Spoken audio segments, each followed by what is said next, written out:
Hello, everybody. I'm Kate. I have been housebound for about 7 months now from some health issues. And during that time, I have taken to reading more books. I've always read books my whole life, on and off. I think a lot of us can say that we have taken breaks from reading books, certainly. I experienced the kind of double-edged sword of being a English major and loving to read, and then reading became school. And so after that, I kind of had a weird relationship with reading and writing for a long time, and I still do. I want to say sometime in the past 2 months, I've kind of gotten way more into reading. This month has been a little rocky. I don't know, April, I'm not feeling it. And I wanted to share some of the books that I've been reading with my friends and family and anyone else who may happen to be interested in that for some reason. Couple things. One, I pulled my neck last night in my sleep. So if I am wincing throughout this video, it's because every time I move my head, it hurts really bad. Two, I have a bunch of things from friends behind me on this wall. If you would like to send me something that for me to put up on the wall to look at every day and to make me rejoice during this difficult time in my life, I would love to do that. Let me know. I will give you my address. So, most of what I'm going to be talking about in these videos is classics because I'm kind of on a bit of a classics journey right now, where I'm just kind of going back and reading all the different classics that I've heard of and then never actually read. A big part of this is a Christmas gift from my lovely fiance's parents this past year. And that is, let me grab it for you. I don't know why I didn't have it already. And I'm not going to be able to unfold this with only one hand, which is part of why these microphones do come. Stop waving it around, girl. Which is part of why these microphones do come with little clips to put on your body so that you don't just wave it around. But I wanted to hold it, and so I'm holding it. Forgive any noises this might make. I'm working my way through that poster, and you scratch off every time you read a book, and it's classics or top most influential books or something, modern and older. The book that I want to talk about today, I did finish about a month ago. So, should I have filmed my little review video right away when I finished it? Yeah, definitely. Definitely. But I was a little intimidated. So I didn't do it until now. Just holding it out like they do in Animal Crossing when they get a fish. They're like, and then everyone goes. Age of Innocence, Edith Wharton. I actually read this because my delightful friend was reading this and said, "This is crazy. You need to read this." And I said, "Okay, I'll do it." So I'm just going to kind of share some thoughts I have on it, overall thoughts, and then just a star review at the end. The first thing I want to say, today's books just do not do yearning and pining like this anymore, I fear. It's just, I'm always searching for that in more modern books. Sorry, there's a cat hair floating by. This does it. This does it for me. That was what kept me reading, quite honestly. I also usually don't like main characters very much. But this one didn't mind. We have this little, dare I say twink? I don't know. That's not correct, but it feels sort of correct. Newland. And we are following this man through his journey of trying to become a feminist, sort of, maybe, fighting his inner feminism. And it takes place in New York, if I do recall correctly. Again, it has been a bit.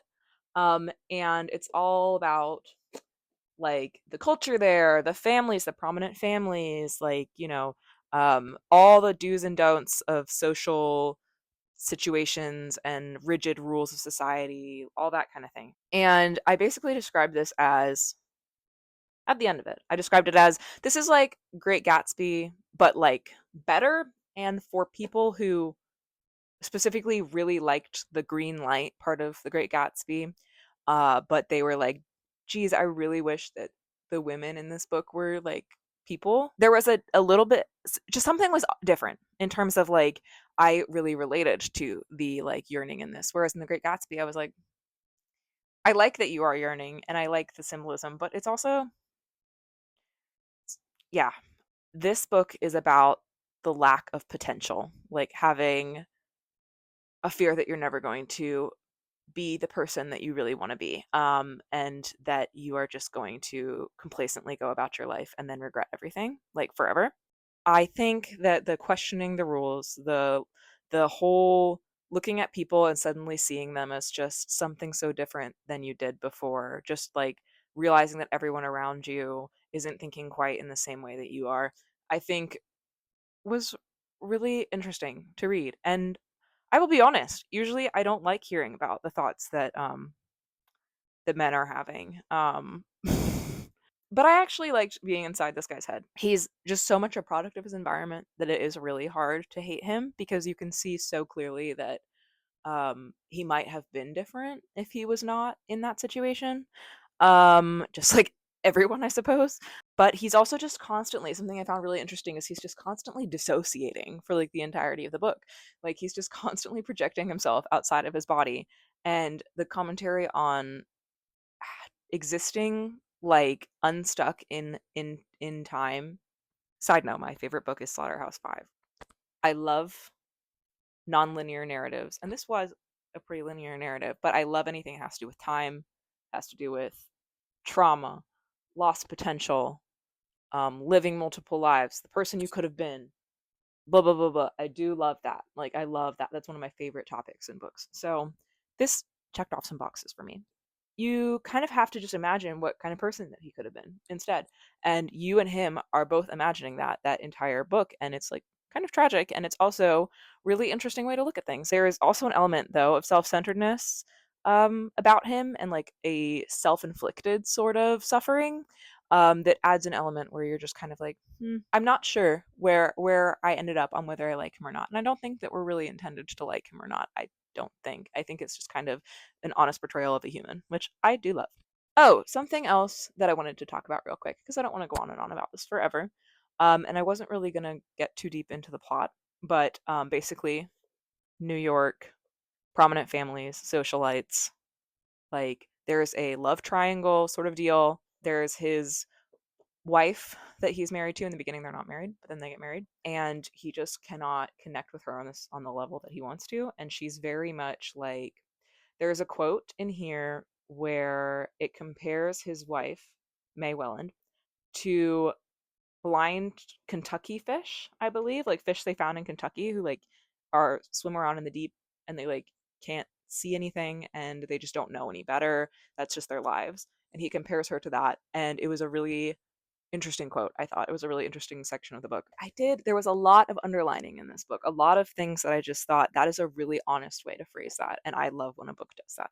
There was a lot of commentary on lack of connection and conversation, and the dialogue, the conversation was beautiful, especially between him and the Countess, which if you read the book, you will discover, he's got this thing going on with the Countess, who is his wife's cousin. It's very messy, but that's like his true love, his true match. But he's married to this other girl who is lovely, but she's just not, there's like not things going on there that he needs to be like intellectually going on. And it's because she's never been able to think that way. The lack of connection and conversation, it really is so desperately important, I think, like the sheer connection that you can have with somebody. And when it's entirely guided by convention, it lacks any real connection that we genuinely require as human beings, that genuinely improve our quality of life so much. And so you're living in this world, in this book, where it's so much happening socially. There's so much surface level connection, but underneath it, there's nothing.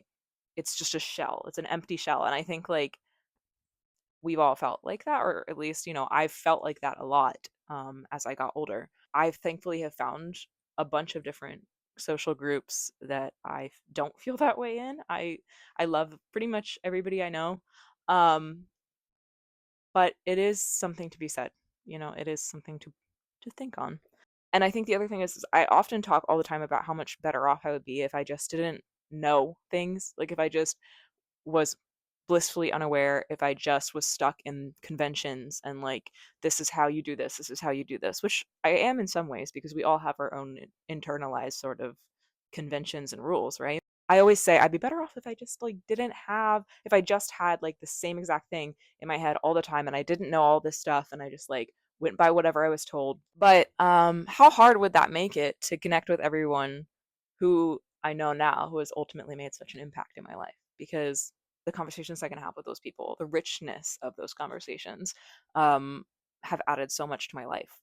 That's not to say that having a simple conversation and talking about less big things can't have a huge impact, because it obviously very much can. And sometimes that's the most important thing. The depth of connection, and the depth of connection that Mr. Newland just like cannot find.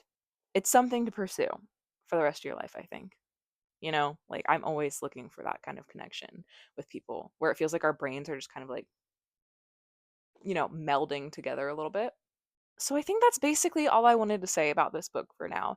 Age of Innocence was really, really cool. It was really it was really cool. It was really riveting, really engaging in terms of the dialogue, the people interacting, the depictions of the different families and their mansions, or, whatever. It was all very rich and very engaging, and the dialogue between Newland and the Countess, I was just like, the end,